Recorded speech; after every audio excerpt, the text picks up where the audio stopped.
क्या आपने कभी महसूस किया कि तेज़ गर्मी में आपका दिमाग सुस्त पड़ने लगता है, सोचने में समय लगता है, ध्यान जल्दी भटक जाता है और छोटी छोटी बातों पर गुस्सा आने लगता है?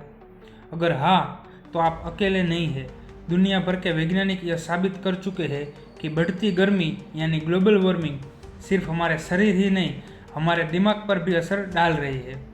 आज के इस वीडियो में हम जानेंगे कि गर्मी का असर कैसे पड़ता है हमारे ब्रेन पर और इसका विज्ञान क्या कहता है। तो चलिए शुरू करते हैं।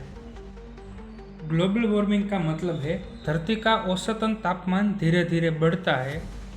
इसकी वजह से इंसानों द्वारा फैलाया गया प्रदूषण, ग्रीन हाउस गैसेस जैसे कि carbon dioxide, methane, carbon monoxide वगैरह वगैरह। पिछले 100 सालों में पृथ्वी का औसतन तापमान लगभग 1.1 डिग्री बढ़ चुका है और इसी कारण हमें हर साल और ज़्यादा हीटवेव्स यानी अत्यधिक गर्मी की लहरें देखने को मिल रही है।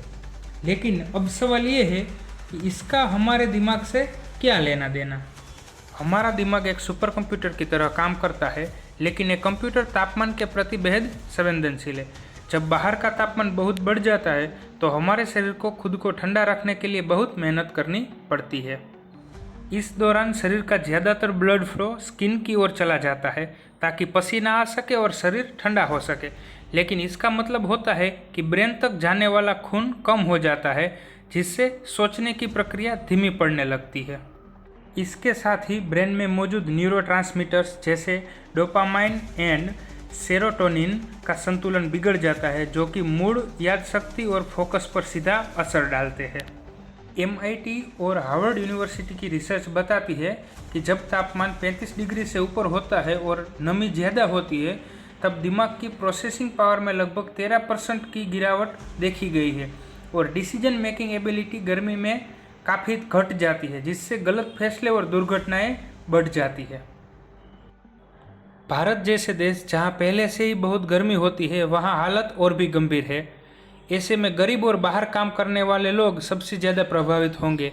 गर्मी न सिर्फ शारीरिक थकान देगी, बल्कि अब ये मानसिक थकान और डिप्रेशन जैसी बीमारियों का कारण भी बनी रही है।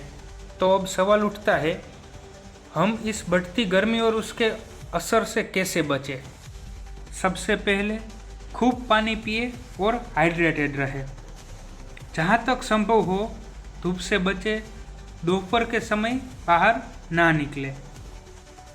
मानसिक स्वास्थ्य को मजबूत करने के लिए पर्याप्त नींद ले और डिजिटल ब्रेक्स ले। और सबसे ज़रूरी, पर्यावरण को बचाने के लिए पेड़ लगाए, प्लास्टिक का कम इस्तेमाल करें और कार्बन उत्सर्जन घटाए। गर्मी अब सिर्फ मौसम नहीं रही, यह मानसिक और न्यूरोलॉजिकल चैलेंज बन चुकी है। लेकिन अगर हम जागरूक और साइंस को समझें तो हम इसका हल जरूर निकाल सकते हैं। ऐसे ही विज्ञान से जुड़ी रोचक जानकारी के लिए विज्ञान वंडर्स को अभी सब्सक्राइब कीजिए। वीडियो अच्छा लगा हो तो लाइक करें, शेयर करें और कमेंट में बताइए आपको सबसे ज़्यादा गर्मी कब महसूस होती है। धन्यवाद।